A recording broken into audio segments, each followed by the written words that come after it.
gaming bets, online betting for every esports fan. Dota 2 and Hearthstone, CSGO and Overwatch, StarCraft 2, the choice is yours. Express bets for multiple matches or live bets on the game you are watching right now. Know your way around Dota 2? Make a prediction for picks and bans. Playing CSGO? Guess the number of rounds in a certain match. Daily quests for all participants and all the best choice of payment systems. More than 600,000 users have already made their bets on the spectacular matches since 2011. EGB.com. You know for sure who's gonna win.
Oh,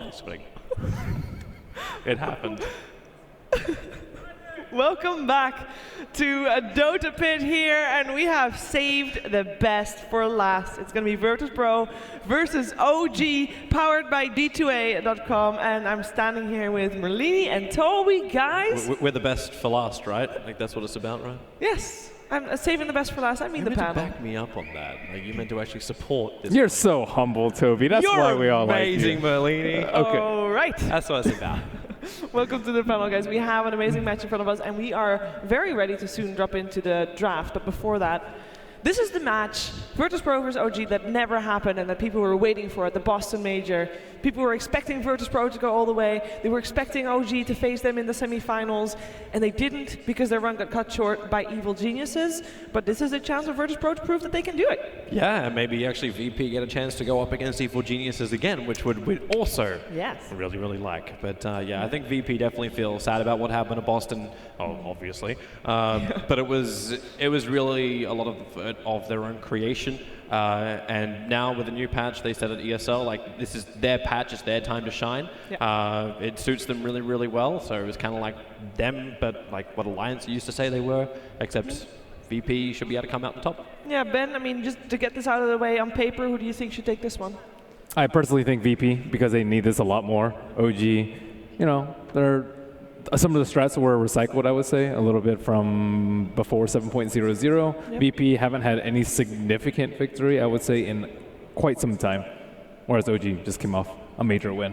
Yeah, but OG also have had a lot of time on the sidelines. Like, we've had both Anna as well as Fly away on holidays. The other guys, when they played through the qualifier, they only played with 3 out of their 5 lineup. So this is definitely not that time where you say, hey, OG, you're going to be feeling a full 5-man team chemistry, and we saw that in their game earlier today. Well, you've seen both of these teams indeed earlier today. OG against IG went a full 3-game series. Now, it could be said that IG, I mean, they looked a lot stronger than a lot of people were expecting, but OG maybe indeed also struggling a little bit. But for Virtus Pro, they went up against Elements, and could they really show what they had in store in that series, you feel? No. No. They didn't need to. They didn't need to. Yeah, it's the VP thing. Like, and VP was saying this at Boston as well. Like, we play what we play until something goes horribly wrong. We don't really change it. Unfortunately, what went wrong for them at the Boston Major was in the best of 3, and they lost. Yeah. And there was no coming back from that. Now, then luckily for them, this is double elimination, but I would imagine that this time they might be a little bit better prepared. So, it is a game 1, it's the best of 3, it's the semifinals in the winner's bracket. We are in the draft, and Virtus Pro will have the dire side with OG on the Radiant side. Underlord, first ban, and what are we expecting from the first couple of picks and bans? So look, against VP, it's much different than the other series that we've seen today. It's usually about Underlord, Juggernaut, SD, and Luna, I would say, are the main 4. You generally want to break up the SD-Luna combination versus them, which is much easier if you're first pick.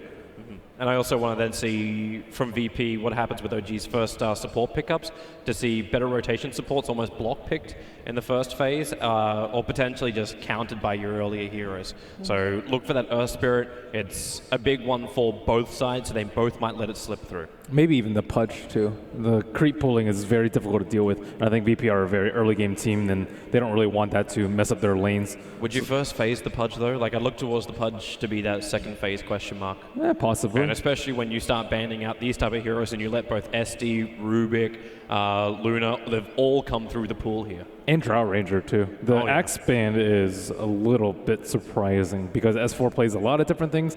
I think his Axe is good, but certainly maybe not better than his Clockwork, his Batrider, a myriad of other heroes that he plays in the offlane. So this tells me that they probably want to do more like either a weak melee safe lane, which doesn't really seem like VP style, or something heavily physical damage based, which is like a Drow Ranger strategy, which might be much more up their alley. Well, there's all the heroes we expected to see. I was actually thinking if the ban was on the other way around, it would make more sense. It's like, okay, OG are going to ban the Axe, so they can run their Dazzle without any kind of hindrance, but it's like the opposite way around with VP banning it. Mm-hmm. So we got one of the saving supports coming out from OG, and they pick up the Centaur with that as well. Now, the heroes you mentioned in terms of ban-worthy in the second phase, you said Pudge, you said Earth Spirit, Jarek's heroes. Would you, you cannot ban out all the Jarek's heroes, so which poison do you pick? You still take out the Earth Spirit. You still take out the Earth Spirit. Unless you're picking it as the first one, then you still take out the Earth Spirit. I personally don't think so. I mean, he can play the Shadow Demon in this situation, and they can just pair it up with the Dazzle. I think Dazzle works very well with their heroes and against Virtus Pros. So I don't really think you actually target Jarex with these bans in the second phase. I just kind of prefer to see Jarex on a more initiating style control support. Like, you see SD come in and SD into the later portion of the game. It's like, just make sure you get a copy of the Luna, and you've almost done your job if you've done that. They already have S4 for that, though. He's on Centaur this game. Saw him on Brewmaster the other game too, so he can play that role where he just goes in first and starts off a fight. It's interesting to see too, they pick up the Centaur this early on, like after the Axe gets banned. I'm wondering if they're considering VP would focus more on S4 bans in the second phase. Possibly. But I think Centaur is a good way to deal with the Luna. Like, Luna doesn't really stand well one-on-one versus the Centaur, and Centaur with a hood is actually a very good counter to the early game prowess from the Eclipse. I've seen Centaurs kind of dominate a lot of Lunas in lanes, especially when they don't have a Shadow Demon to back them up. Especially once you get the Aghanim Scepter over on Centaur too, that damage mitigation is so good to just like bail out from originally the initiation as well as take very minimal damage. She banned the Chen as well. Okay, OG must be slightly concerned about being over-pushed, but VP, they're not faced. They don't delay. They pick the Nyx Assassin straight up. No hesitation at all. And 9 Pasha has already been hampered quite a bit. This Nyx Assassin offlane for him? Is there a chance they run it as support? I would assume offlane. Offlane would make the most amount of sense with the draft, but they at least keep themselves open. Yep. Picking it this early. It's strange that they pick Nyx right now, though. Is it because you don't really feel like there's a straight counter hero? Yeah, and I also think that Pasha, like, if they were going to pick a hero for him just because they didn't exactly know what the opponents were doing, it's usually like Batrider, I would say, is a way more common of a pickup for them because he's more versatile, but Nyx Assassin, generally you pick it versus Ember Spirit versus Bat Rider, Storm Spirit, OD, and none of those heroes are in the game right now. Although we have seen OG play a lot with Ember Spirit today and against it even as well. Maybe just wanted to prevent the Ember being picked up, or at least give OG a little bit of extra consideration before doing that. Yeah, I think that's definitely true. I think it's also a good way to perhaps deal with all these heroes just kind of running on the Luna. I think that's generally the idea when you have a Centaur. Just Stampede, run at her, tank her Eclipse, and just kill her early on in the fight, especially when they don't have any defensive supports yet. Yeah. Even though Rubik is still like absolutely fantastic. I love him up against Centaur, because Centaur never gets in range when he triggers the Stampede aggressively. So Rubik just picks him up, steals the Stampede, and then triggers it. Yep. But when you steal double edge, you're a sad Rubik. But then what's Centaur going to do? I'm running in with Stampede, I'm going to double edge a creep up my way through. Just before he hits his actual main target. You got to be very well aware of the positioning of the Rubik in this case. Yeah, I was actually really surprised that Rubik wasn't appearing more, both at ESL 1 Genting as well as just in the first couple of games today. Got ignored a hell of a lot. And, okay, hello Lena. That is unusual, to say the least. Now, Old School picked up together with Shadow Demon very common. We have also seen a phase in Dota where Lina was played mid. Where does this Lina fit in? I think didn't they play it already as support? One team I'm pretty sure already plays Shadow Demon Lina, and it's rare because people like Lesh generally a lot more than Lina because pushes towers a lot better, and it's also versus Nyx Assassin. I think Nyx Assassin does very well versus the Lina, but it is a good combination with the Shadow Demon, and I think it's also a good way to just kill the Luna outright in a lot of the fights. Yeah, unless Luna's like really on the money with Manta style, then... that's what you had the sun for, bro. Yep. Will the Luna be enough to force Lina to go? Will Lina be enough to force the Luna to go for an early BKB here? That's the thing about the Luna, because if you have a Soul Catcher and then you Ags ult the Luna, it's like BKB doesn't matter. And Lunas actually don't build a lot of HP, nor do they build BKB recently. It's been like a lot of Lance Manta style. Or a very late BKB. Yeah, or very late BKB. And I think Lina and Centaur and Shadow Demon, like you really want to get BKB, but you also kind of don't want to get BKB because of the Shadow Demon Ultimate. So it's going to be tough for the Luna this game. I'm interested to see actually where the Lina and SD move early on, because if this actually is going to be a 4-position Lina comboing out with the SD, maybe this is OG's answer to running that Rubik and Luna. Like, this hero combination, you get a couple of levels up, and then you've got like double stun, double control. Obviously, with the double magic coming through the back of those two as well. Like Rubik and Luna can kill almost every offlaner, apart from the Centaur, unless there's like an ES rotator who's still in the pool. Then Centaur will have a very difficult time escaping. Yeah, I think they could actually play very aggressively with the Shadow Demon Lina and pair against the Lina lane. Yeah, that's what I was wondering if they're going to do. And now the IO pickup comes in. So a lot more sustain that arrives for Virtus Pro, and adds a lot more question marks to me about their mid lane. Because this opens them up to actually go for a 2-2-1 with the Nyx on the off and then the IO supporting. And you can see some really classic combinations coming out with the IO. And in terms of OG, does that mean that they kind of are forced to also go for a hero with a bit of extra sustain, like a Juggernaut in terms of their cores? It depends on how they want to play it. If they want to pressure the Luna lane, they can go for like a very aggressive, like Lifestealer Juggernaut. I think Slark also might be like okay. Terrorblade is a hero that they pick a lot. Yeah. They're probably one of the team that runs it the most, just for that extra tower push. They don't have any tower pushers aside from the Terrorblade, and it synergizes quite well with the Shadow Demon. Kind of takes away though from that like initial aggro trial lane potential I thought they could be running. Yeah. Because when you pick up a Terrorblade, you're not going to say, hey, Terrorblade, go one-on-one with the Nyx Assassin. I think you can. You would? Yeah. Sure. He has a ton of armor. It's not like Nyx Assassin is really going to burst you down. Not much magic. You're looking at it more early. like an even trade then? That's generally not how they play though. Sometimes they will sack No Tail, but generally they won't just pair them straight one-on-one situations. Terrorblade versus whatever. I'm still waiting for VP to say, you know what, screw it. Like, we just pick up something more like the CK or the Tiny pickup and go for that dual mid, get early burst combination, something which both SD and Lina, even if they rotate around, or if that SD is rotating to a mid Lina, they're going to have a hard time finding that early kill. Depends on who the mid is. If it's a weak hero early, like Shadow Fiend, I think you definitely would, but the OG don't really pick those type of heroes very often for Ana. Well, it's VP who gets to see the entire lineup from OG, so they're already a good advantage for that. And they banned the SF out as the last one, so they're still looking at VP's other mid. And VP banned out the Dragon Knight themselves. Now, I know Anna plays a mean Dragon Knight, but does it give anything away about what Virtus Pro might want to pick in this situation? I think they're just afraid of the push. Like Wisp, I think is particularly weak against like the early 5-man. Same with Nyx Assassin. These are heroes that you just want to 5-man against a lot, and DK would just kind of naturally lead them to there. They could just easily push with meta plus DK form. So I don't really think it's more about the mid matchup. It's just more about how they actually want to approach the game. So Ember Spirit already like kind of soft counter by Nyx Assassin, and another counter with the Invoker, and I'm pretty sure no one plays a very mean Quas Wex. Oh yeah, he does. All right, so final thoughts on this draft, gentlemen. I like VPs a lot more. I think OG kind of picked into their hands with the Ember Spirit and the Lina versus the Nyx Assassin when the Nyx Assassin was picked already before, and I think they have plenty of ways to deal with the anti-push with the Invoker, and they have ways to, I think it's just way more well-rounded. Yeah, personally, I would have loved to reserve my comments until I see how the SD and Lina really play out. Yeah. But I don't think they've got enough to really bring down the Luna and Rubik. If the positioning and rotation from VP is good, which it almost always is, VP should be very, very stable in their lanes and take game one. Any lane in particular that we are looking out for here?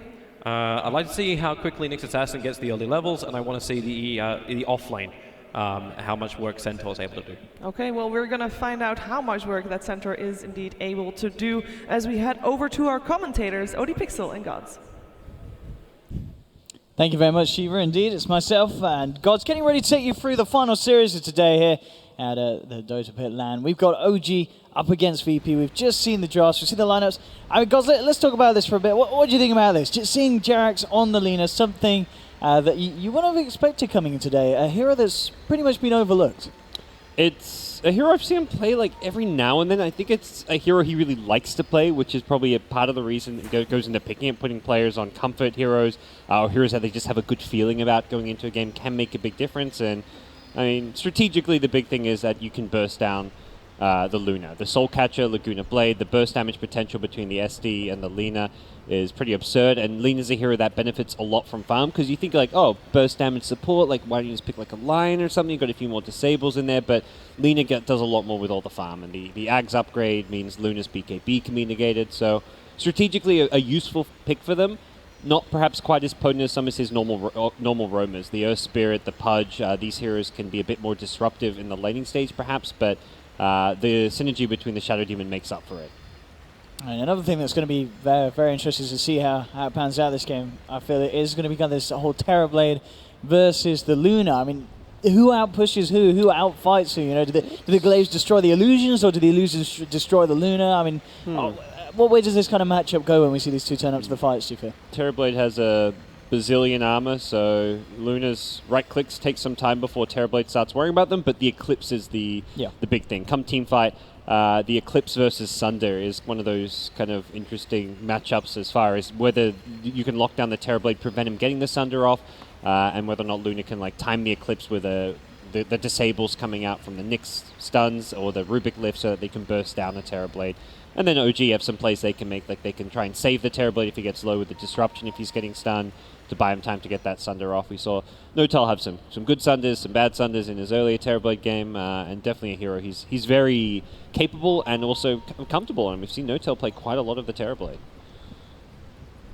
Oh, absolutely, but it does look like we do have just a brief pause here, hopefully, and then we should be able to get game one underway between these two. You know, two teams that have had a fairly long day, so coming to the end of it all, I've got to still pull out their best performances for sure against each other. These are two arguably the two teams that very well could expect to see at the finals here at Dota Pit. And for VP, they have to want this so bad. They've got to prove themselves. Winning this tournament is like, that's your ticket to the next major. That means you're not playing in qualifiers. They're one of those borderline teams. A win here gets them into the top 3 and gets them that one step closer to taking this Dota Pit championship. So definitely VP playing with a lot more to gain. OG on the other side, defending major champions, like very likely to be invited to the next major. Spoiler alert, guys.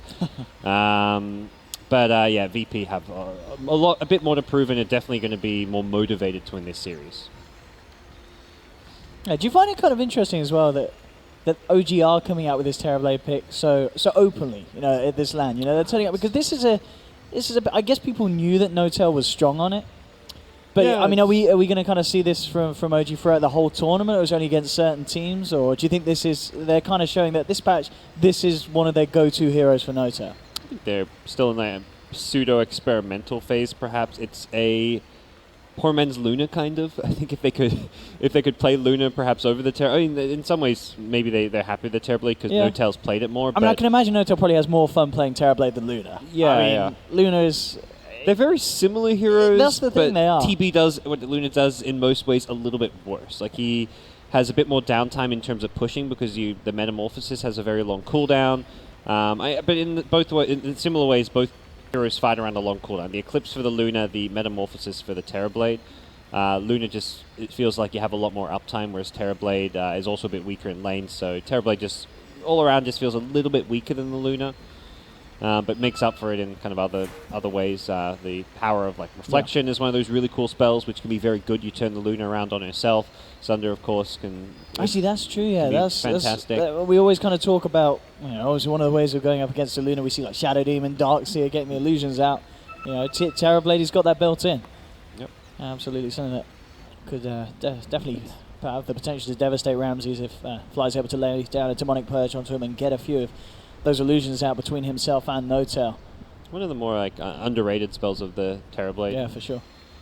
It's been times where some Terrorblades will just max it first. I've seen mid Terrorblades go max Reflection with Metamorphosis. They're not a build you normally see from a safe lane Terrorblade, nor do I think we'll see a build like that this game, but the spell is very strong. That's what I'm trying to get at there. But we'll see what VP have in store. I'm excited to see the IO come back out. That's a hero I feel is kind of being criminally underpicked on the new patch. One of Lil's strongest as well.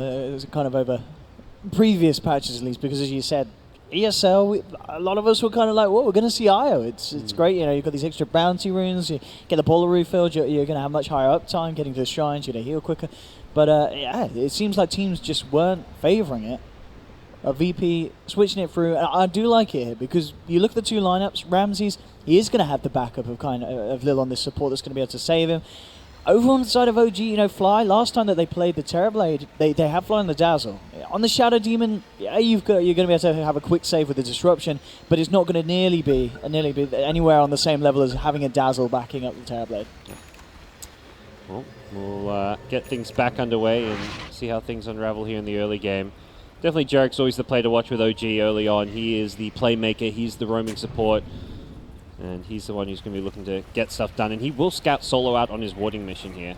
Solo with no items he's just got to lift and run. Lina very swift.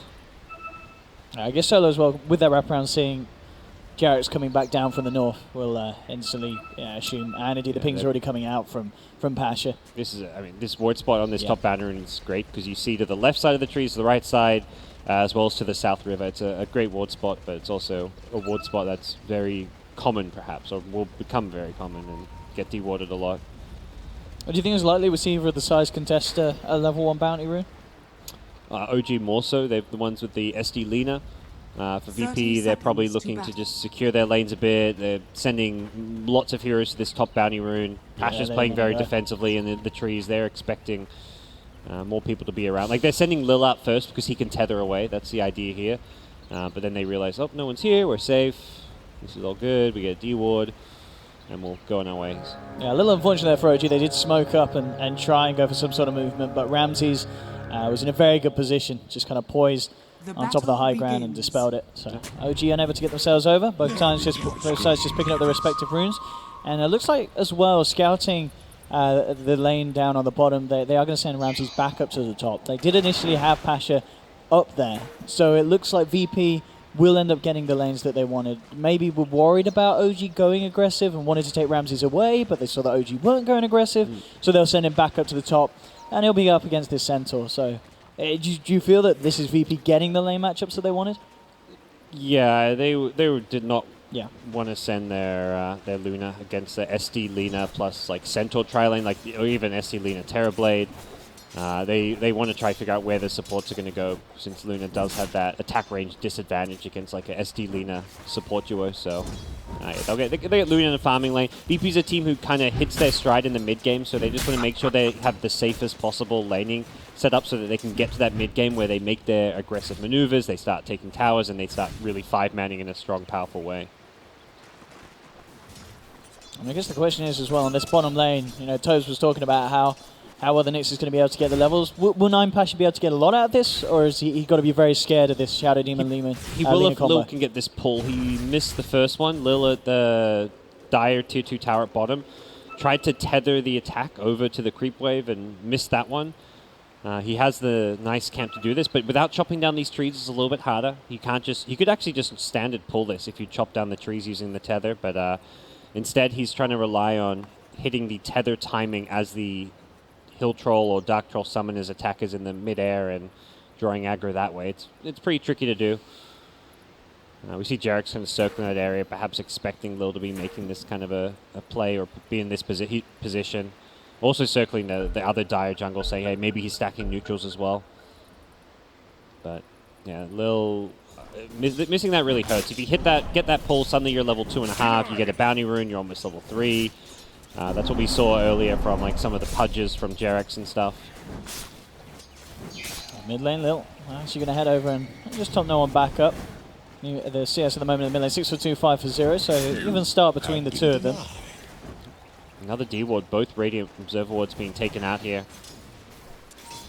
No one at least denied, but it is vision taken away from the OG side. But the supports will go get vision themselves. They're going to make the aggressive push towards the Dire bounty rune to snag that, and also just kind of keep tabs of where and what Lil is up to. They know Lil wants to be grabbed. Lil has had a terrible start to this game. He needs those bounty runes to try and catch up, and losing the bounty rune there, also being denied access back to his jungle where he can get the pull camp, means he's still a level 1 IO walking around. Top lane making a bit of a go on to S4, bringing him down low. Ramses and Solo, do they have the finishing touch? No, he couldn't quite get the vision there for the Lucent Beam, so S4 able to fog them and back off. He'll be really good okay. fog use. He is still incredibly low. In fact, Lil, surely he can't do this on his own. No, not with S4 having a point in return. S4's trying to bait it, but... No way at all. I think he would have lost even in a right-click battle there with Centaur not using the shrine, so... Centaur will shrine himself back up and be ready to fight, and with Jarek sitting up in this top lane, this is dangerous. Could set up something nicely if they can get the light strike. He's just got the hoof stomp because he didn't put a point in the double edge, so it doesn't look like they'll have enough damage. Lil comes across, Ramses will be okay. Lil has to be a little careful himself here, as in fact another stone will connect. S4 and Jarek's trying to corner Lil in the tree line. He will have another tether across, so he should be able to juke it. Heads back around, and now it's Jarek's caught out of position, and he's going to be the first to fall. VP claim themselves first blood, and Lil is certainly had a tough time. That's going to help him out huge. Just getting that bit of a boost from picking up that first kill this game. Yep, I was kind of Jarek's a bit playing very aggressive there. It almost works out for OG.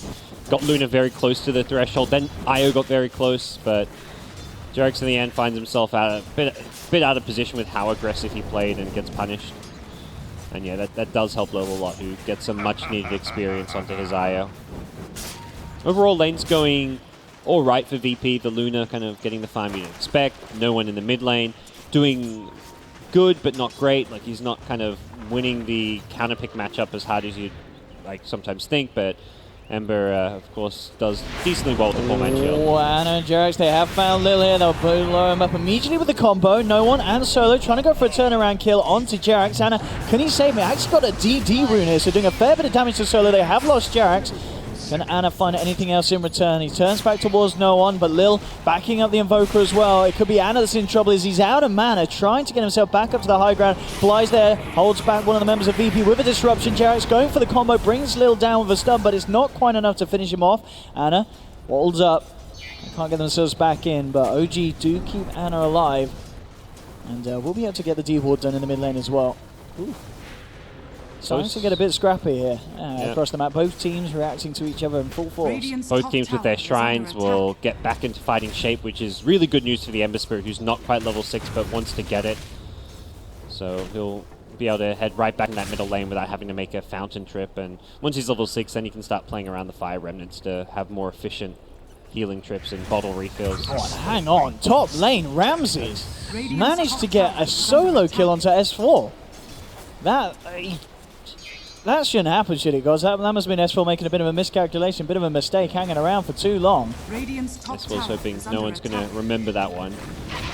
But TP's right back up top trying to get some more experience, but he's VP, got to be careful. Yeah, this could be a quick second death if he isn't careful. Yeah, Ramsey's now with the Eclipse available as well. You've got that high ground ward right by his tower. I think S4 might just be dead here unless we see a clutch save from Fly.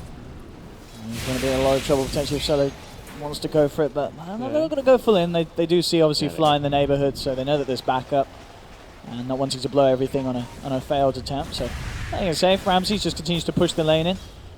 Fly still hanging around. They have lost that vision now across this area of the map, BP, so they have to be a little bit more careful. Mid lane CS still, no one having a great time. 34 for 11 against Anna's 22 for 1. Invoker taking the lead, but I guess that's kind of expected, is it, in this matchup for no one to have the easier time? Yeah, a big part of the reason for the Invoker last pick is the matchup advantage over the Ember Spirit. I mean, looking at that last pick after the Ember, I was kind of looking at who were the counter picks. The Invoker, the Ursa were the kind of the two that stood out. Something we saw DC do during ESL, where they had Weehab playing those heroes and as a counter pick to the Ember Spirit, and no one doing very well here. The Tornado able to take off the Flame Guard immediately, takes away a lot of the Ember Spirit's early game potency. So VP will be pretty happy with how things have started off here, and once they get this IO a few more levels, then you can start seeing the relocate come into play. We can see them start kind of 5-manning to try to take some towers. Ideally want to look to use the Eclipse kind of to find a key kill if possible. Definitely one of the highlights for OG's early game, though, is the fact that NoTail has pretty much had an uninterrupted farm down here. I mean, absolutely Pasture. Still being able to find stuff in the lane, but hasn't really been able to slow down NoTail's farm as well with the side pulls, keeping himself at the top of the CS. I mean, how much of an issue is it letting a TB have free farm at the start of the game? Is he pretty high up there on heroes that we should have dealt with earlier? Not really. I think it's similar to the Anti-Mage, where you can give a hero like an Anti-Mage or a Terrorblade free farm if you've got a way to win the game when they hit, like, when they've got just one item. Like an Anti-Mage with a Battle Fury isn't going to beat you. An Anti-Mage with Battle Fury Manta, that's the Anti-Mage you've got to be a bit scared of. So it's a Terrorblade who, when he gets like that Dragonlance, starts pushing with his team. If you're stronger in a teamfight sense, like you've got a Quaswex Invoker at Luna Eclipse, you've got the Nyx and the Rubik for some teamfight as well, you're not going to be scared of a Terrorblade if you've got the teamfight advantage. This is OG kind of making one of those classic OG moves here. You know, getting NoTail involved in the action early on, 7 minutes in, looking towards the top. I wonder if Pasha's called this, because it is some time that NoTail hasn't shown in this bottom lane now. They've got to start thinking something's up. They're going to stampede. They really want to try and get the lead in. As the setup, S4 moving into position. Mass TP's coming through. They'll look to blow up Ramses immediately, and they will. They'll take one kill. Can they get anything more? That's the question. No one. TP's across, has the EMP, but again, S4 with another Who's Stomp and a double edge. The illusions, of course, doing work as well. They'll pick up a second OG, and they're not done yet. Anna, Remnants in, looking for Solo, trying for the TP out, but the Light Strike arrays there from Jerax, and OG claiming 3 heroes with that movement, and they should get a tower as well, Gods. Such a good move, and the beauty of that is there's nothing you're really scared of that can punish you. You've got the Stampede, so you're guaranteed to get on top of the Luna, which means you can burst her down before the Eclipse does anything. And VP, their counterplay is to TP in, and by the time you've TP'd in, that Luna's already in a position where she's going to die, can't get off the Eclipse. The fight's lost without an Eclipse there, and that's where VP's best bet is, I mean, in hindsight, very easy to say, they should just let Luna die, head it off elsewhere. And I mean, hindsight's also 2020. Perhaps they should have maybe realized what was going on with TB's absence from the bottom lane, but OG just very fast to make that move up top. Pasha was doing his best to find as many levels as he could down bottom, and he's nearly getting on to 7. So he's got the 6, he's Vendettering up, he's immediately going to see if he can find a bit of action as he heads towards the mid lane. Looking to set up with a Spike Carapace, immediately going for the server, can't quite get it there. The chain's held him back, but it doesn't look like it matters because Solo's there with the telekinesis. They surround, and Anna, surely he can't get out of this one, he can't. Pasha, a final swipe to the back with the claws of the Nyx Assassin, will end up getting the kill as they are able to punish Anna. One of the nice things, I guess, really about that Nyx, the whole Spike Carapace and Flame Guard interaction, you got to be careful if you're that Ember. That was nice. Until he missed, until he did get the impale off. I mean, yeah, he didn't get the stun, but the chains. The level 2 Carapace is not quite enough to get the Vendetta hit off, it seems. Well, immediately, VP moving over for more blood as Jerax, caught a little bit too deep in enemy lines, is taken down. 2 kills in quick succession. It looks like VP aren't done yet. Immediate smoke up. They smoked the Luna who popped out though, so if OG were watching, they may have realized and seen it, but it looks like No-Tail's still around his tower farming. Now will tuck himself in the trees, but this could be a death coming his way if he's not careful. Luna does have a clip still. TPs are coming through. Solo is incredibly deep here. I think, yeah, they did catch a whiff of him moving past. And yeah, Flight, he's hunted him out. Solo has been surrounded. He's very deep. He's close to the tier 2. And No-Tail flying Jerax. He should be able to take the kill. I say that. Solo, he's making them work for it. Not hard enough, though. Jerax goes for the kill and brings himself even closer to the 6. Mid lane again. Pasha catching out Ana. Ana, is he going to have a chance to get up? Plus the charges of Stampede as well. It's not enough to save him. That's for trying to save him from across the map. But these ganks on mid, they're paying off for VP, crushing Ana twice in quick succession, pretty much within a minute. Yeah, that's very important to find those couple of kills there. Really sets Ember behind. His net worth takes a decent hit. He's behind both his 2 cores on his team, and the Invoker Luna, the 2 kind of big breadwinners as far as this early game goes. And this Invoker will go back for that Midas after the phase boots. Fly was looking for the setup, but again, Lil just there in time to boost no one to the side. And the Quaswa expert is getting quite elusive, this Invoker. Speedy. I like this though. OG are making another move. As soon as the Metamorph is back up, they're like, all right, let's group up a little bit as 5. Let's make a play, make some SD illusions, and well, you may not be seeing SD Luna, but you're seeing some SD Terrorblade now. It's similar stuff here, as you mentioned, just the pushing power, the pressure that they can put on. VP are trying to mount a defense. They brought in the full lineup. And look at this Solo, the mini Terrorblade. That's incredibly cute there. Oh. Look at him go. He just wants to fit in with the cool kids. He's packing a fair punch as well with it. Not a bad spell to steal. And VP do hold them off. They take a hell of a lot of damage to the tower. They do keep it up. I'm sure OG will want to stick around and try and finish it. But OG putting a lot of attention on this push. He's going to use the rest of it to farm the Ancients, it looks like. And this tower may just get denied if Solo wants to, but he looks like he's going to keep the creeps off it for now. Losing that mid tower doesn't matter as much as it used to now that there's that shrine around the mid lane, so you can TP there. And it's a lot harder to invade the dire jungle. You do lose the vision aspect of it, but you've still got that TP location. Yeah, so I think OG are going to be looking to create a bit more space for Ana at this point. He's kind of set back, getting a slower Veil than he would have hoped for, and I think at this point, until he has the Veil, OG don't want to force the issue too much. They want to take this tower if possible, or at least get... They don't mind if it gets denied, they just want to make sure it actually goes down, since they've invested as much as they have. Yeah, they want to try and get something done with this pickup. You know, S4 has the blink complete. Oh, Jerax, is he going to get it? Right, nice bit of money there for Jerax. That Radiant High Ground Ward, letting him know the timing for it. And here comes Nyx once again. Still sticking around mid both sides. Yeah. Pasha going for the setup. Will there be any sort of save here? OG trying to come forward. S4 jumps onto the backlines, but immediately the MP comes through. He's out of mana. We'll get the double edge off in time to bring down Lil, but they've lost Ana for this. They're going to probably lose S4 as well. He tries to play his way out with the Stampede. It's not going to be enough. He's down. Jerax takes a fade bolt to the back. That's 3 dead on OG, and Fly's in trouble as well as VP closing on the Shadow Demon, pick him up. And it's a 4-for-2 trade. They did end up managing to kill off the Nyx Assassin there with Fly's Demonic Purge. But VP finding the trades. They may have just lost the tier 1 mid, but they'll quickly move in to attempt to take the tier 1 back in return.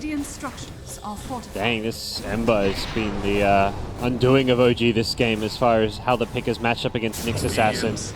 And time again, Ana just finding himself in a really tough position. And his team go in to try and help him out. They're like, that's how Ember's good. That's a hero we've got to at least try and save, but just leads to further losses, and OG's early game has really suffered as a result.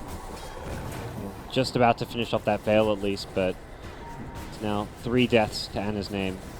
Do you like this build from Ramses as well this game, going for that Mask of Madness Luna, rather than the helm as we'd probably expect to see? Yeah, it's interesting. This is like the power farming build. I've seen like some of the more greedy players go for this Mask of Madness. This is a build that Black loves to do on his carries, going for this Mask of Madness for the super farming that you get from it. And it's a I mean, it's a build where you're getting a lot of your attack speed and damage through the Mask of Man active, which is something like that's not going to get reflected onto you from a Terrorblade. More sidelines here. Fly trying to lead in, but it's actually VP getting the grab on him first. That's going to be one down. Pasha ready to go for more. There'll be a buyback from Fly. They the combo there. S4 with a follow-up from Ana. Immediately blowing up 3 members of VP, and they may not be done yet. Pasha will find Jerax. But S4 moving up, he's going to have the Who Stomp just in time. The chains is there as well, and OG pick up a 4th. That combo really bringing OG back into the game. They were starting to suffer off the back of the last few team fights, but S4 setting up the plays there. Yeah, it was a 3-man stomp into double edge. He did 2.4k damage. That's the Centaur doing that damage. It's not like he just set up the fight and then Ember cleaned up. He did the damage as well. That stomp into double edge was brutal. I think it was a Veil double edge as well, so it got amped up by thanks to the Ember Spirit. Yikes. That was just I mean, VP not cluttering when they did not want to be cluttering. I guess they just didn't expect that amount of burst, as you said with the Veil. Just ridiculous amounts of damage coming out from that combo. And it's putting S4 nice and close to his hood. SD did buyback, not really too big a problem. 400 gold loss. It wasn't a needed buyback in the end. Fly didn't really offer much on his respawn, but it was more like a, hey, we want to fight. Let's make sure we have my save. So if he doesn't hit that 3-man stomp and only stomped 1, you may have seen a more even fight where it was needed for the SD to buy back. So not the end of the world there, and VP gonna, I think, look to settle down, reset a bit, maybe finish another item or 2. I mean, you're playing around a Midas Invoker. You're not exactly in fighting shape as far as no one's... He's got the levels, but he hasn't got the items yet. His Yule Scepter coming up in about 600 gold. Ramsey's back up onto the top. So be careful with this Mask of Madness. Does make him fairly squishy to the Lina Centaur duo. Yeah, for sure. We have to kind of really see Jerax find an opportunity to go for a pick with this Laguna Blade. Bottom lane though, Pasha. I mean, this has really been the man that kind of cemented this early game momentum for VP. He's going to be spotted out. No kind of follow-up, just Fly, just giving him letting him know that they can see him. Sending him packing in the jungle though. Ana with the invis and an arcane rune bottled as well. Huh. Could look to start something if he finds a lock, if he finds Lil as such. He needs Centaur. Maybe needs a... Yeah, I mean, S4's close. He's got Stampede and Blink. He can close the gap. Yeah, with a Centaur, Blink, Stampede on over, could be a likely kill on the Luna. Imagine the call maybe wait till Luna pops like a Mask of Madness and then go aggressive. Then you've got that amp damage. Well, at least from the minus armor, but it is largely magic damage though, so... I don't know if they may have seen him come across there with the invis, because they've got a couple of sentries mid still, VP. So, and with the movement as well for them, it looks like they may be aware what's going on in the jungle. So it could be unlikely that they find the connection there. OG. The nice thing about this new Mask of Madness is it reduces your armor rather than amplifying damage, which in this game, at least early mid-game, is very magic damage heavy. The Ember, the Centaur, those are the heroes they're getting on top of the Luna. The Terrorblade is a problem later on, but that's when the Mask of Madness can either be replaced or just used in more conservative ways, so it does make a nice kind of early game pickup to fight with. And indeed, they read the situation there. Lil and Ramsey's to back off, just move over to the other half of the jungle to continue farming. And Ana and Jerax just reveal themselves to put some pressure onto this top tier 2. At the same time, VP will finish off the tier 1 bottom. The Yule Scepter now picked up on no one, so that extra bit of catch, extra setup, and something else that Ana's got to be very careful about moving in towards, as they have a lot of tools to deal with that Ember Spirit. Free tier 2 top though, with OG already set up. They've surrounded this tower, they've got numbers, you can't really get up there in time to do anything about this, so there's not even a clear trade for VP. I mean, they took the tier 1, I guess, already. They're not taking the tier 1 mid, though. And Terrorblade will get the tower. He'll probably farm up the jungle during a bit of this metamorph duration, and it's a nice little bit of cash going TB's way, considering he is being outfarmed by the Luna at this point. Pasha, eyes onto Ana. They're going to go for the combo. Io is going to be bringing him back up. Can they take him down in time? Ramses is brought across. There is the backup from S4. Jumps in with a stomp. Allows time for Ana to remnant away. Stampedes as well. Can they actually get a kill out of this OG? They brought No Tail across. Again, another great stun. Allowing Ana to remnant forward. They'll burst down 9 Pasha. They've found one. And now VP will get out. Solo did manage to steal the Stampede, so they'll save everyone else. but a very, very nice reaction there. S4 with some big stomps, protecting Ana and allowing the team to turn it around and get kills themselves. Yeah, I was seeing Ana just tanky enough now with the Veil and just being a bit higher level, a bit more stats, the Magic Wand. They just can't quite burst him down. When you had the Flame Guard up, you get to get that initial stun and you get to try and chain stun burst him down, but with all the HP he's got, he survives through it, still had enough mana that he could fire Remnant away after a Sleight of Fist, and that kind of baited VP into a bit of a tough position there where the Centaur counterplays were a bit too much to deal with. With that, I mean, you kind of can see OG's game plan here. They're able to just take towers as 5 whenever they've got Metamorph up, and when they don't, they're just playing a bit more defensive reactionary. And once they've taken all these out towers, then we'll see them probably eye off Roshan, take out the shrines. Very systematic stuff, even though they are being slightly outfarmed by the Invoker Luna. They're playing much more as a team. I guess they kind of outfarm is that sort of expected, would you say? Invoker having his Midas and Ramsey's going for that Mask of Madness build. Yep. VP should be ahead for the most part when the game's going even in terms of kills and fights. Oh yeah, and OG's prioritizing a lot more grouping up as 5 to take towers rather than like the farming efficiency, using their jungle to its full potential. Imagine if you look at Luna's total neutrals farm versus the Terrorblade, Luna's probably got like 3-4 times more neutrals killed, and has just been a lot more greedy, I guess, as far as the playstyle goes. And I think that's what VP are looking for. They want to approach this more towards the later stages. They know that OG are going to be the ones who want to try and push a bit more now. And VP happy to kind of sit back, settle down, wait till they hit a few of these, few more items. And I mean, really, Invoker's one of the most, if not the most level dependent here in the game. So they want to really get no one in a position to shine before they play too aggressive. Certainly doing well at the moment in terms of his pace, no one. Only that one death as well. Oh, we're back in. Looks like we're able to continue solo. He's heading towards the mid. Actually making a bit of a beeline on his own. Has to be a little careful, OG. Not fully around in the neighborhood. Pash is going to head across as well. Maybe seeing if they can form some sort of attack onto OG. Lil ready to bring Ramses in at a moment's call as Relocate is back. Next Metamorph coming up, and that's OG wanting to, they're going to siege, force a reaction, and they're very good at playing around their defensive spells, which is where it's hard for VP to initiate because of the Centaur counter initiation, the disruption save. Jarix is sitting back ready to burst down anyone who gets too aggressive, and TB's so far back because of this Dragonlance range that this is just a free tower. Oh, they have found the chains, allowing S4 to jump in and combo down the Rubik. Solo's out for 30 seconds, and No Tail still with a good amount of duration on the Metamorphosis. They could even pressure for more hit gods, couldn't they? Yeah, it's... Any reason to stop? It's going to be slow because TB would be on the low ground. You don't want to go high ground with the TB. You've got to hit from the low ground, so you've got the uphill miss. You've got to have vision, so it's... Probably you could get that tower down to maybe half HP at best, but it's also very risky, so they back off. Metamorph wearing off soon.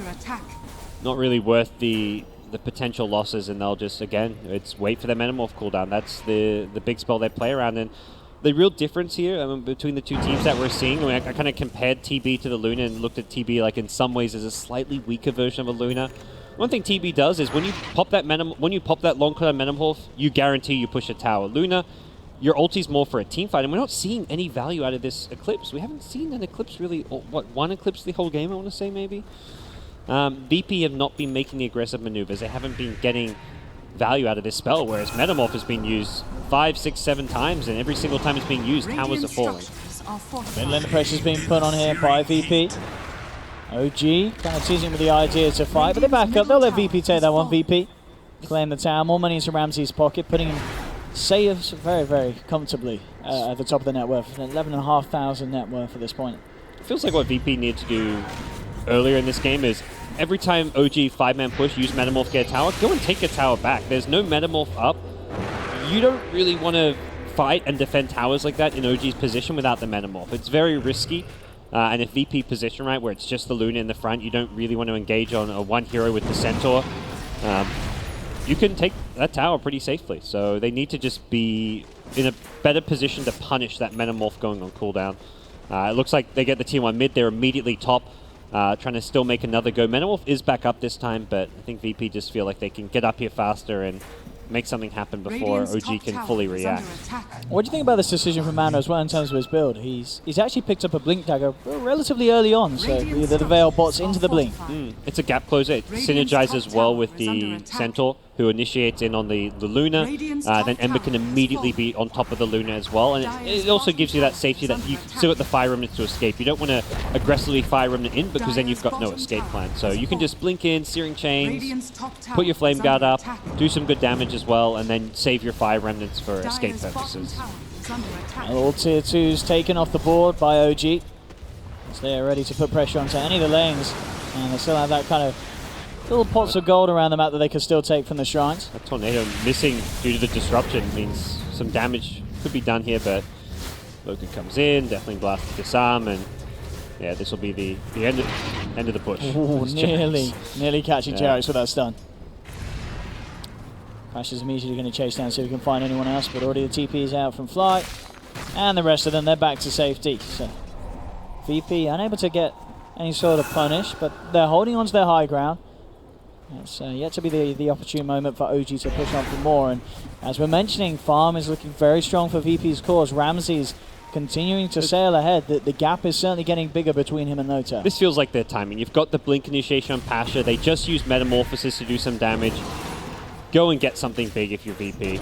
Oh, it's a good setup. The follow-up is not there because S4 coming in with a counterplay immediately onto Ramsey's Lil. Tethers across. Is he going to take him out? Has he got any sort of save here? That's the question. No. Relocate. Yes, there we have it. Just in time. Will remove the Luna from the fight, but Pasha's left behind. Solo as well in a lot of trouble as Anna and the team chase him down, pick up a second. And of course, Lil, he will be on his way back, and they'll pay with a third death as well. VP getting absolutely crushed down there on that push. As you said, it on paper it looked like an opening to go. Metamorphosis wasn't there, but again, S4 just catching out the heroes on the backlines like he does makes it so hard for VP to get a push together. Yeah, this Centaur Ember duo just with a ridiculous amount of burst damage, and I don't know if that was the best target to go in and support Lina. Invoker also, I mean, going for the Sunstrike missing a bit unfortunate, but that's not really anything to do with how that fight went poorly for VP. No one needed to be there with the Tornado, the EMPs, and offer a bit more in terms of overall utility rather than just a attempted Sunstrike. And it didn't seem like VP were all quite on the same page with that move, and as a result, it's VP finding themselves on the losing end and potentially losing a Roche because of this. Overall, VP are still in the lead with overall net worth because of the farm that they're getting. This Roshan would certainly offset it if OG get away with it. The Dire have scanned it out, so VP know that OG's in the area. Pasha to lead the right way, and their team should be able to arrive in time to contest this here. OG do have to be a little bit careful. VP could get a really good jump. They're going to leave Notail in the pit probably, but no one comes in with a nice combo. Immediately comboing Notail down low, will be kept alive by the pipe. He gets a good Sunder off onto Pasha. S4's there with the play to bring down the Nyx assassin. Ramses in the middle of it all with the newly found BKB with the Eclipse, bringing Notail down low. He's not got the Sunder, of course, to save him. There'll be a defensive disruption from Fly. Ramses has got to back off as he's been Demonic Purge. Immediate change onto the Rubik. The S4 again getting into position, taking down a fourth as VP fall. OG secure their position around the Roshan pit, and they should be able to get away with finishing it. No one's still alive, but it's questionable how much he can do on his own to disrupt this. He'll send in a Tornado, but he's already heading away. Notail's pretty low. Oh god, that's close. Notail got past the bottle. That bottle from Anna that he got saved his life there. He got over the two Tornado. charges. Yeah, he got 2 charges out of it. Grab. Yeah, he goes. Yeah, just. Wow, a very painful fight there for VP, really. Ramsey's, as I said, turning up with the first use of the BKB. He just couldn't quite kill Notail, bringing him very low, but the pipe, the Sunder, it all worked out. And again, S4, he has been having a great day today, and this game is certainly not an exception. 7-10, and each and every team fight, the Houstons making the difference. Yeah, for all the farm on this Luna, she just hasn't felt like a huge threat in these fights. Her ability to do damage has been kind of taken away by S4's great initiations and the burst damage coming out from like the Lina, the Soul Catcher as well. There's an Aether Lens now to go with the Yules on Jerax.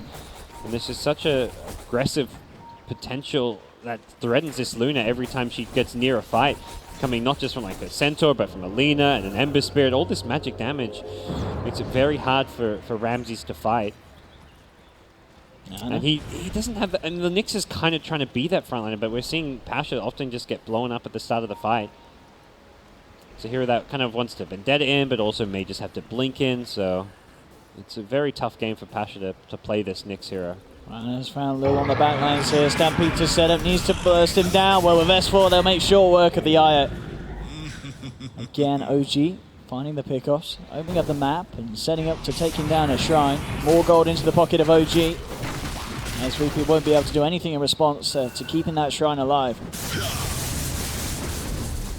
And still Ramses. I mean, it really does feel like he's obviously got the butterfly queued up. He needs that butterfly because even with the BKB keeping himself alive, the damage still isn't quite there for him to really have an effect against No-Tail's Terrorblade.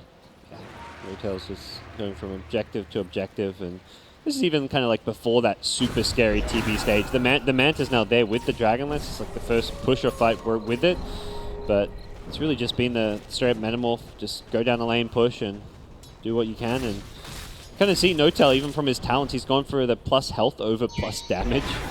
It's damage just for your heroes since your illusions aren't getting that damage, I believe. Actually, I don't know how the talents work with your illusions. I assume they don't. But No, I assume it wouldn't it? It's just what flat health. I imagine it was like bit boosters and such. Mid lane, Hotel, ready to go. Puts the Metamorphosis and incoming with the push. Can VP hold them back? They've got pretty good high ground defense with Norn's Invoker and such. And already looking for some sort of a setup here. EMP's laid down, forcing OG to back off. S4 did actually put the Hoosler. Looked like he was trying to go for some sort of a blink, but his blink was cancelled. Holds him back. Probably for the best, as you've got to be careful jumping into the high ground here. No-Tail already falling incredibly low and out of mana. This Invoker hold certainly proving to be an issue for OG as they try and make it up to the high ground. Yeah, they're holding, but they're not really threatening to go in and get aggressive. They're just delaying the push, which is good. That's what they need to do. They don't want to leave their base, but they're just kind of minimizing the damage OG is doing to this tier 3 tower, actually keeping it above half HP as Metamorphosis wears off, so very good effort from VP. There'll be perhaps, no more mana. This age is going to expire around the time Metamorph comes back up, so that's pretty much the one big push attempt OG had with the Aegis and Metamorph, so VP, more Pasha. Might get himself a bit of a freebie here. He's actually going to whiff the stun. Jerax immediately just holds back the Nyx Assassin with the Yule. Stampede from S4 and Jerax out to safety there. That missed stun kind of costing VP a free potential kill. That's a bit annoying.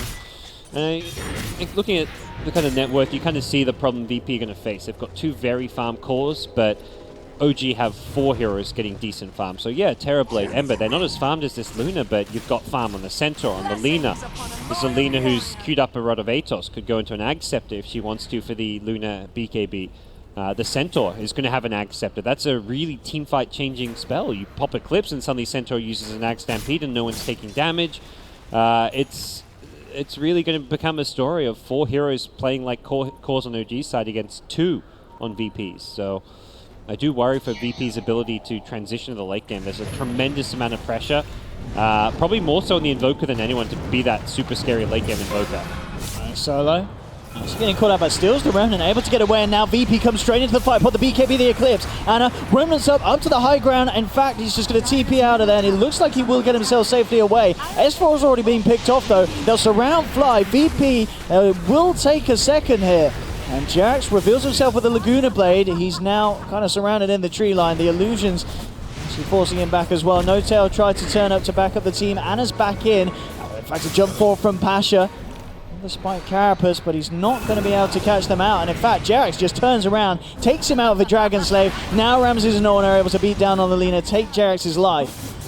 So overall, VP getting the fight that they want, really. Is a good bit of a gold swing. Anna will get himself out of safety, and No-Tail surviving. So kind of the 2 big cores living. But a good fight for VP there. Good reactions, and maybe just OG getting a little too kind of hungry for blood as Anna jumped forward there. So kind of close to the realm of the tier 3. They felt like they had a good position to go for that maneuver, I imagine, with the high ground ward.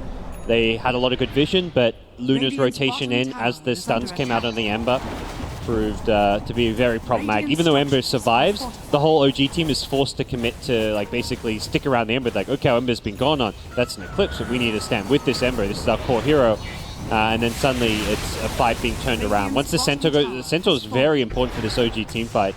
In terms of damage control, that 13-second cooldown on the hoof stomp has been a key disable for them. So S4 dying early on in the fight is a good way for VP to try and approach things.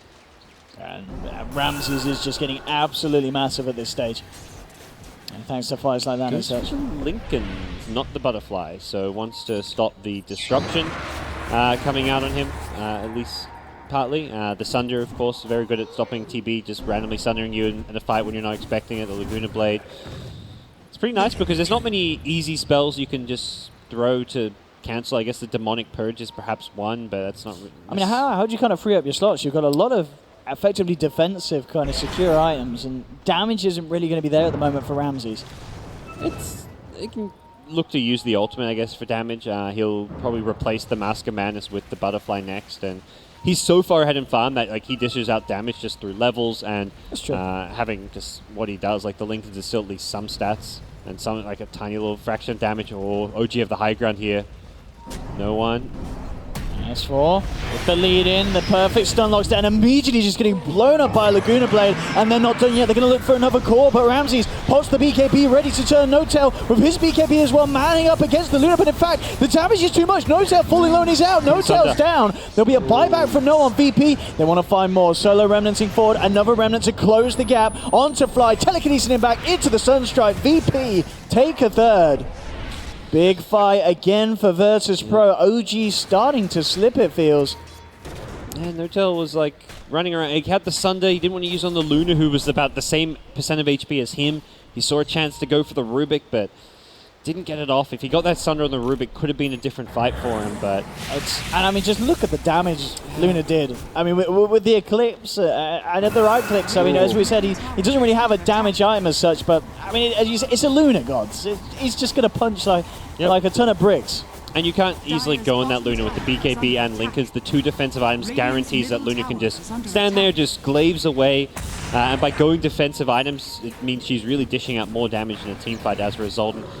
I mean, OG got a bit overzealous there. Like, the pickoff on Invoker was big for them, and they just needed to kind of reset, settle down, and kind of make sure they play around a better position. Wait for the catch themselves. They just kind of ran at the Luna with a Searing Change. They didn't have any clear follow-up to it, and it was a very easy turnaround for VP. But Roche has come back up, and that's something where OG will look to perhaps go back to that more calculated strategic approach, take an Aegis, and then look to slow siege the high ground using that Metamorph. That mid-tier 3 tower is still around that half HP mark, something they'd like to kind of snag when possible. And with an Octarine on Ember, they have very high uptime on Anna's hero. Let's see if they can get the catch. Jerax leading the way, has that Yule Scepter set up. Oh, this could be a dieback for no one. If they can catch that Invoker, it'll be huge. S4 again with a big Who Storm. There's immediate passion with the return, but they jump forward. No one BKB'd. Yule's up as well, trying to get himself out, but he's down. They've lost 2. That indeed is Invoker out for a good 100 seconds or so. Sleight of Fist from Anna to cut down a third. OG knocked out 3 of VP. None of them with buybacks available. And Metamorphosis has just come back off cooldown, so OG ready to push up to the high ground. This is pretty painful for VP. They have a fortification, but no Invoker for 70 seconds. I don't know how they're going to hold, gods. I don't think they hold the mid lane. The question is, how do you hold your tier 4s or your other lanes? Because OG aren't going to stop here. They're going to go for a second lane of Rax. They head bottom where the tower is already low. It's looking like a second lane. I don't think they can stop this second lane. Luna's already like pissed off to the bottom lane, like, I'm out of here, guys. I'll defend later on. At least wait till it's like a 4v5 without the Invoker, and there we go. Luna's back. They're going to defend this third lane of Rax. As we'll get a second to think about how they do that. Yeah, they're still, as you said, without that Invoker, it's so hard for VP to hold on. And we can see what kind of on the network. It's been a very up and down close game, but just one lost fight, and just the pushing power of Terrorblade is absolutely ridiculous. Of course, as well with Fly creating those extra illusions. The illusion push is insanely real. It's been, I think more than anything, like just some really good initiations from OG throughout this game. S4 Centaur has, I mean, he's been hands down the MVP of this game. He's been, I mean, you look at OG and you think, who's the playmakers like to set up the kills? You think Jerick's in the early game, S4 in the mid game, or I mean, Jerick's the entire game, but not been, I mean, Jerick's has been a bit quieter just because he's a leaner this game, but S4 has really been phenomenal. So what can do, Ramses? Now with that butterfly, put a fair bit of a punch to the fight. Spots the BKB ready to go with the Eclipse Fly. Will disrupt himself. Ramses turning towards No-Tail. A good telekinesis. Will No-Tail be able to get a send off? No, he won't. S4 jumps in with a Who-Stomp. Not enough burst to finish off Pasha. And OG, they've got to get themselves out. VP, they're chasing a Stampede for Anna to try and get himself out of this one. Chains to hold back Ramses. And VP, they will force them away, so they keep that top tier 3 Amrax alive. But the damage is already kind of really done over the other 2 lanes. Yeah, it's mostly been done. It's like it's a decent-ish holding like the end to make sure they don't lose the game there. Ramsey's going all in on the butterfly pickup. Many could just go in, fight with the BKB, but now BKB's down to 6 seconds, and the problem's going to be this Ember. Luna is going to really struggle to fight into Ember. You start getting this permanent searing chains at level 25 when you get that extra duration. And with the Octarine, it's a very, very big problem. But I like this move. VP goes straight into the... I almost feel like VP want to go for like an all-in push soon like that. Oh, they just got Mega Creeps. Let's go five man down mid and hope we win the game, because I think VP, if they let OG reset, are in all kinds of trouble. So get an Aegis on Ramses and just go all in. Yeah, they absolutely can do it. There's so much pushing potential with this Luna, and if they do find a kind of a kill off the back of the push, you know, suddenly OG are in a position where they themselves could lose a lot of their structures on the high ground. I mean, Terrorblade, Centaur, 2 heroes have no buyback. Not that it's information that VP is privy to, but it is OG in a slightly vulnerable position right now. And they're definitely not going to be looking to make any moves towards that top racks during this phase unless they can find a key pick off. Maybe smoke on out, find a pick, and then make a go. But team fighting into VP is a recipe for disaster right now. Pasha just looking to scout out at the moment the mid lane. Ramses coming very confidently forward. And in fact, they have found on the sidelines. Fly hiding on the high ground here. Actually, he is able to get himself away with that Stampede. Of course, at this stage, S4 does have that axe complete, so that free pathing, allowing Fly to traverse all levels. Not often you see a 5-position support get caught out alone in the middle of nowhere and escape, but that's Centaur, I guess, and nice little blink push around as well. I like this from Anna, just making sure that he can punish the top lane if they go for that all-in play. Even though you're an Ember Spirit who doesn't do physical damage, you're at least in a position to threaten with some, at least minor split push. And yeah, no one's TP'd back as a result, so. VP, if you're in OG shoes, you're just thinking, okay, let's get to the timing where this Aegis expires without losing any team fights or losing any racks, and split push is a good way to kind of get there. What do you think the next big item will be for the Evoker? Looks like, he's going to queue up a Lincoln Sphere as well himself. Okay. We've certainly seen it already. It has saved, Ramsey's lives as such. It does make it a lot harder for Fly to get that set up or indeed get those powerful illusions of the Luna out in the team fights. Yep. I was wondering if we might get like some extra lockdown, get a Hex or something for the Terrorblade to make sure he doesn't get off his BKB or Sunder in these fights, but not a bad option. Defensive, but I think you're in that position where you just want to make sure you can stay alive too much. There's reflection illusions here. Forcing Ramsey's back. Has got the backup of Lil, Pasha, and Solo. No one now as well in the mid lane. VP with the full 5-man. Anna continuing to TP out, and as you mentioned earlier, just constantly putting pressure on these side lanes. So VP aren't kind of given the free pass to stay out on the map as a full 5-man.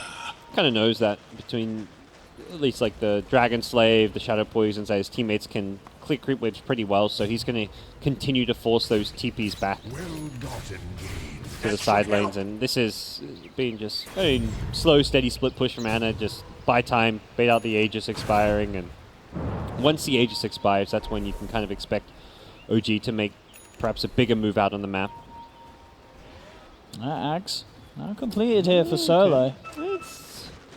It's one of those things, these games where it feels like Rubik hasn't done a whole lot, but you look around and there's been some alright spells to steal. I've seen her like get a really good hoof stomp in a couple of fights. We've seen him make a few plays with the Remnants. Yep. Yeah, the Remnants he made a really good juke at bottom lane where he got away from the Ember Spirit, but they're not spells that he's stealing that are going to win his team a fight. If he can get his hands on something like the Stampede, then yeah, he can win a fight for his team. Kind of a fan of this as well. No one actually he scrapped the Lincoln Sphere, just went for the Octarine instead. Yeah, that's a. I mean, Ag's Octarine, he's got great levels, level 23. He is going to be able to pull off a fair bit of magic in these fights. That's the item which will more likely carry your team the game. Lincolns, it's like you stay alive, but are you really going to win the game with the Lincolns? Going for an Octarine, even into like saying like a refresher, is like that's the kind of build that can win your team the game. Even though you are a bit squishy and more vulnerable.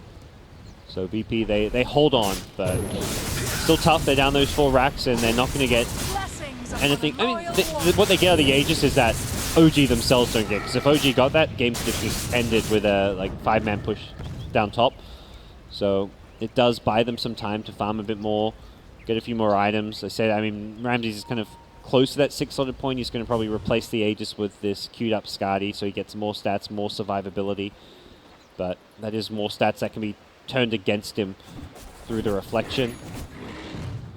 But even so, once yeah, there we go. He's a couple hundred away from that Skadi, and we'll know that the Aegis expiring is going to give him the room to pick it up. Yeah, looks like OG now ready to try and force that last set of racks potentially, as they have this entire side on this top lane now. Just as the Aegis expires, they've suddenly moved down the map. For the last 5 minutes, they've been near their towers. They've been on their high ground. They've been playing around like their tier 2 at top. They're maybe where their tier 2 at mid would be. They've been very defensive in nature. And you see a big shift in their position. Even the fact that Anna is with the team, it was him split pushing top, split pushing bottom. Aegis is gone. He's going to push out bottom lane for now, but he's moved out aggressively with his team, left a Remnant, and OG want to find themselves in a position to find a pick so that they can end this game. They're not looking to play to slowly win this game. They're looking for that game-winning kill that's going to really upset things. VP themselves coming out on this top lane, and I'm going to smoke up. Ramses won't be involved in it, so maybe trying to go for a bit of a bait with Ramses' positioning. Up to 3k HP now, which is nice because that Laguna blade with the Aghanim Scepter can pierce through the BKB. So you just need all the raw HP you can get, really. And that's also where the Lincolns is pretty nice. It makes it a lot harder for that. Like, disruption doesn't go, and then the stun into Laguna isn't there, or you maybe just straight up block a Laguna blade. It certainly feels at this stage of the game that both teams kind of afraid to buy. I mean, buyback is not available. Ramses went full in on the Skadi, and likewise, No-Tail did go full in on the Butterfly. He himself actually very close to having the buyback money back and available. And I do feel both teams, they need to be careful about these buyback situations, because we've seen how fast one another can push when there's the opening. Yeah, OG going to test the waters with the illusions. The illusions and maybe Anna just throwing some spells to harass a bit. And yeah, this range tracks they really want can slowly be sieged. It's really tough to defend the constant illusion spam that we're seeing coming out from the SD. Yeah, really, it's just a question of who's going to be able to catch who as they pot and poke at each other. That reflection gets Ramses down to almost half HP. Oh, they do try and make a go on to Anna. Has been forced to the side. Gets the chance to Remnant out. Now Ramses pots the BKB, ready to run in. Chasing down Fly with the Eclipse as well. OG, they'll almost certainly lose the Shadow Demon. And the rest of them will just bail out. There'll be the Tornado catching out Fly. Flies down. They do in fact find Lina as well with a good impale. Napasha setting up for a second kill. There we have it. They'll pick up another. Anna's come back in, but the Spike Carapace holds in position. Do they have the chain stunner control? They don't need it, because Anna out of mana. OG losing a third hero, not getting anything from the side of VP. VP, they're holding perfectly, and at this stage of the game, as we're seeing, just Invoker and Luna, incredibly beefy kind of late game cores, and seems to be a little bit too much for OG as they struggle with this final high ground push to look for the mega creeps. Yeah, Invoker, one of the best level 25 late game heroes in the game. You're looking at BKBs get shorter and shorter. Luna 6-slotted as well. Very, very scary. And yeah, it's an OG team who SD was very far forward, thinking that he needed to be there to save a teammate. And then once Fly has to disrupt himself to save his own life, that's when you know OG are in a terrible spot for that team fight. You never want to be seeing a Shadow Demon have to disrupt himself. That means the fight's probably a lost cause. And it really was. It wasn't so much that he had to either disrupt himself or die, but it was a bad position for OG to be fighting in, and it was well played by VP to get on top of them. Nice tornado set up from the Invoker, and then they just charged forward. There we go, Indy ready to charge into the base on the bottom lane. VP. This is a VP that's down 5 racks, by the way. I mean, it doesn't really feel like they lost a racks during that fight. They definitely won a team fight in a big way, and the range racks is... And once you're down 4 racks, being down an extra range racks makes 0 difference. Being down mega creeps, that's a problem. Yeah, they do have to be careful, because as we've seen, Anna, he is the kind of guy on this Ember Spirit that is able to look for that opening up top. Obviously still down for about 30 seconds at the moment. And he doesn't hit the buildings enough is the thing with the Ember Spirit. Like, you can push out the lanes, but you'll see the split push coming. It's not like there's suddenly going to be... I mean, a Terrorblade in your base, that could be a big problem. Suddenly Terrorblade's there with his illusions and metamorphs, and suddenly, yeah, your base is going down. We'll see if Ember buys back or not. If they want to defend this Rax, he may have to. What can they do to stop this? 20 seconds without that Ember Spirit. Oh, what a carapace from Nyx. There's these tornadoes and the EMPs holding back OG, allowing VP to find it. In fact, they do pick up the kill. Nice to the glaives. The glaives are too strong, gods. That's a big problem. That's 40 seconds. Shadow Demon is a very important... I mean, every hero is important for OG. That's the thing. When you're playing this 4-core lineup, or really 5 heroes with farm, you need everyone alive to fight this 6-slot Luna. They brought Notel down to half health. I mean, Ramses, he knows his power. He just pops the BKB. Will look to take a second set of racks. There'll be a jump in from S4. Immediately has to force himself out of that. The stolen Stampede being used by VP. Now there's the turnaround. The original Stampede from S4. Notel in the midst of it all, trying to man up and fight. Will be able to cut down onto the Rubik. And now moving in for more. Lil will relocate out just in time. Pasha, they have got the vision on him. S4 carrying the gem. Chasing down the Nyx assassin. Can Pasha play his way out of it? Looks like he can. Jukes out. Will be able to escape. But again, it will be Lil, of course, left behind with the relocate back into the hands of OG. As they will end up taking down both of the supports, but of course the damage kind of really done as VP were able to claim 2 full sets of racks. I wonder if OG could have tried to defend before. The problem with defending against Luna is once that T3 goes down, you've lost like that lane of racks. Like, that's when the glaives stop bouncing around. That's how Fly dies. The bouncing glaives onto the racks, onto the buildings, onto the huts, the shrines, and onto the Shadow Demon in the backlines. That's where you can't even... The second you try and move forward, you suddenly take like hundreds of damage. It's a good spot. They really need... that's the thing. They need to defend before the T3 tower. I think buying back on the Ember would have been enough to defend that T3 tower with and deter VP from pushing. It just puts yourself in a position where, oh, we just bought back on Ember. If Ember dies, we perhaps lose the game. So they didn't want to... They basically chose to lose at least 1 set of racks and in the end 2 sets of racks and to not put themselves in a position where Ember had to buy back and be playing without buyback. So he's still got buyback now, but you're down 4 racks. It's a lot more even, if anything, slightly VP favor. Have you seen this as well, guys? The double butterflies out on Ramses this game. I saw he had it queued up. Yeah, this is a lot of agi. I'll tell you that. Pop that flutter, and I guess you got enough movement speed. And there's no heroes that want to be building an MKB on the side of OG, so obviously evasion doesn't stack additively, but still multiplicatively, it's better than 1. Oh, we got the disruption. That's some damage. Put those illusions on that Rax. Oh, Ramses is going to get himself back out. Notel pots the BKB, wanting to fight, going in full force here. Notel and Ramses manning up against each other. Jarix with the axe, Laguna Blade, bringing Ramses down like that with the Sun, and Notel keeping himself alive as he takes the life of no one, and they are going to lose the Luna. Ramses buys back immediately. Pasha buried up at the moment, looking to do his best to hold the high ground, will force OG back. Well, they're going to want to chase if they can, but... That did cost the buyback there of Ramses, having to invest for that defense. So OG... That's the outcome OG were looking for. They win the fight, force a buyback, they can now regroup, prepare for Roshan if they want. They've got, also by just being up there, they get the aggressive wards down as well, so they've got good vision on that top side of the map, and... Very well played team fight by them. They managed to get the disruption on the Luna as well as the Laguna Blade. Often we're seeing the Lincolns being a big problem for OG as far as getting spells off onto Luna, but if they can get spells onto Luna, it's a very different fight. No one very close to reaching that level 25. I mean, I get obviously in this situation as well, a lot of Invokers like to get the AoE Deafening Blast, but because you're up against kind of this point where you're having to hold a push, and as an Ember Spirit, do you get the reduced Tornado cooldown, do you feel? Or do you still get it's just the AoE? Just too good to miss out on. Probably the AoE against all the Terrorblade and all these illusions. You want to be able to just hit as many people as possible, and also the disruption illusion. So it was the immediate Deafening Blast. Like once Luna get disrupted, VP had to fight and commit because those Luna illusions would instantly destroy the racks. They actually use spells on the Luna illusions more than they were using them on the OG heroes, just because those 2 Luna illusions with the double butterflies would have torn up the VP base. Ramses into the pit. Can OG do anything about this? If they win this Roche fight, it almost certainly could be the game. Anna and Notail ready to go in.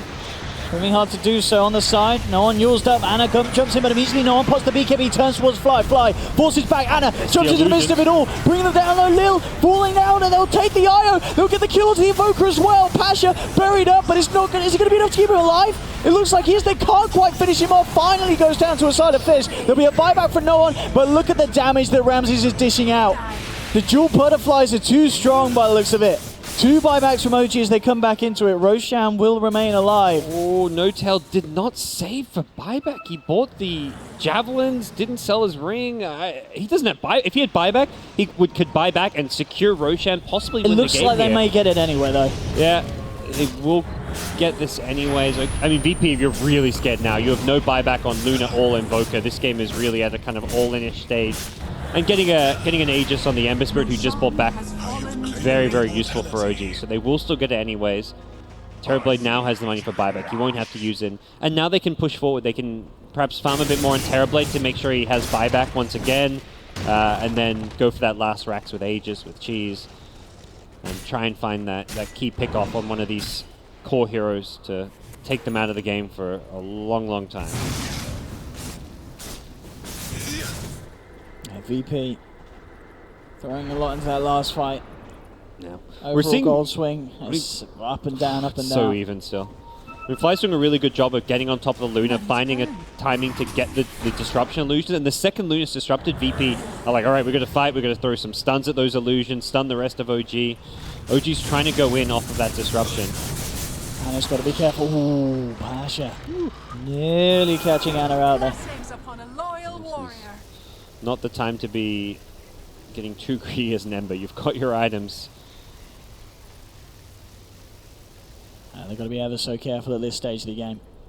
Hex on the Invoker. That's the other big item that Anna has to be wary of. With that extra lockdown and initiation. Does have the Lincoln. Has the BKB in the stash as well that you can bring out. Perhaps more for Notail. Like if you go on him, he's not got the Lincolns. And you can get him before a BKB or after a BKB and stop a Sunder from happening. So definitely useful to have here. But we'll see how VP handle this situation. They're going to be feeling a lot better now that they've taken those 2 lanes of racks themselves. And before that, it was a 5 racks advantage. And right now, the big problem is really like OG. You've got the vision everywhere. You've got the Aegis and Cheese. You've got the buyback advantage. Both Luna and Invoker without buyback. Meanwhile, Terrorblade actually going to go for the MKB. Doesn't opt to stay. I guess you've got no travel, so if you buy back and you're going for a push, you can't immediately get back in the fight. But having the MKB against this double butterfly now going to make a big difference as far as DPSing through the BKB. When Luna BKBs on the front lines with double butterfly, she won't be immortal. She'll have TB illusions with MKB, as well as a potential Laguna Blade coming directly at her face. And OG, realizing this position is strength, poised on the top lane, ready to go. Is that no telling us for? It looks like they're kind of backing off. They're thinking about it. Fly and Jarrett still staying very much close to the lane. You have Anna continually just forcing in in that bottom lane. So all lanes are being pressured onto the side of the map of VPs, up to the high ground. No-Tail gets this MKB out of his backpack before a fight happens. Maybe just looking, I mean, he's got a TP there, but you don't need to be keeping your, you can keep your TP in the stats. There we go.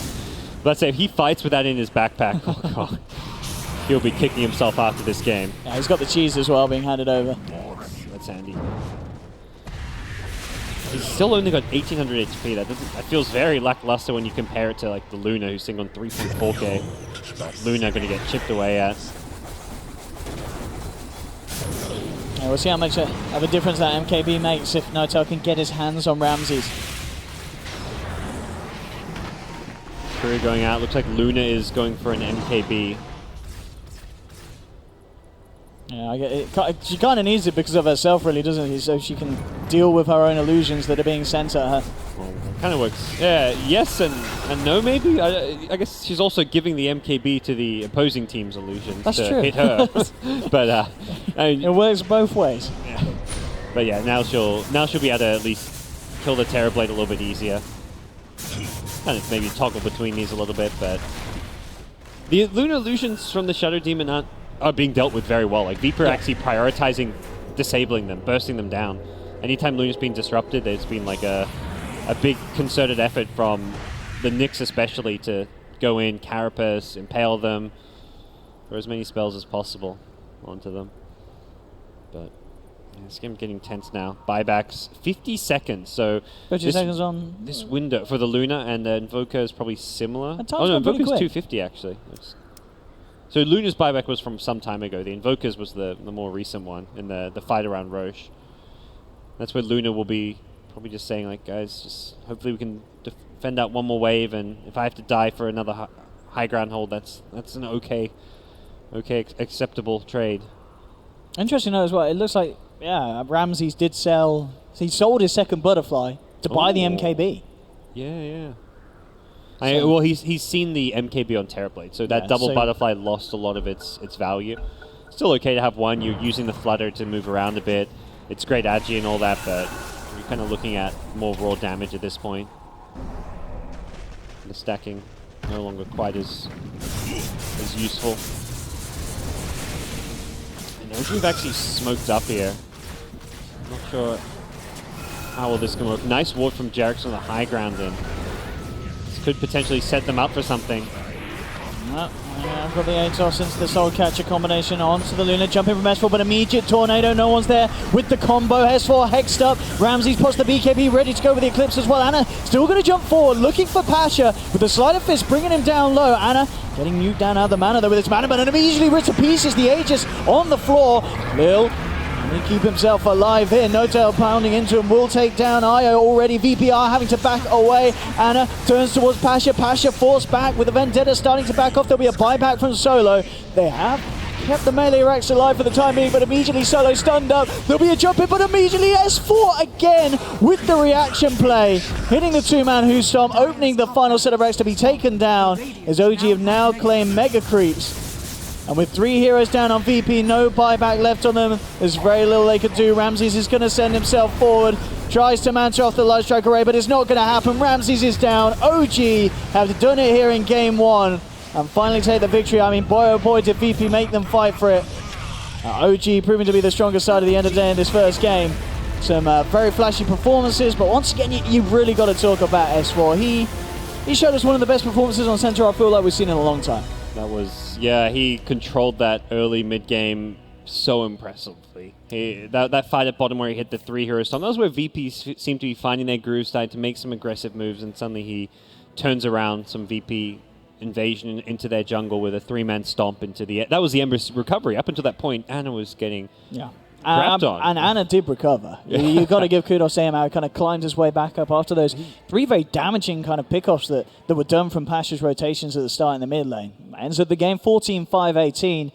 Ana just showing that he's definitely a player that can recover from a start that was pretty horrible. Yeah, I mean, OG really prioritizing, making sure everyone got farm, got key items. It was the fact that Luna had to be worried about a Laguna Blade, had to be worried about Disruption, had to be worried about the Ember, the Centaur, the Terrorblade. Every single hero posed a threat, whereas on VP's side, the Io, the Rubik, they're playing this very true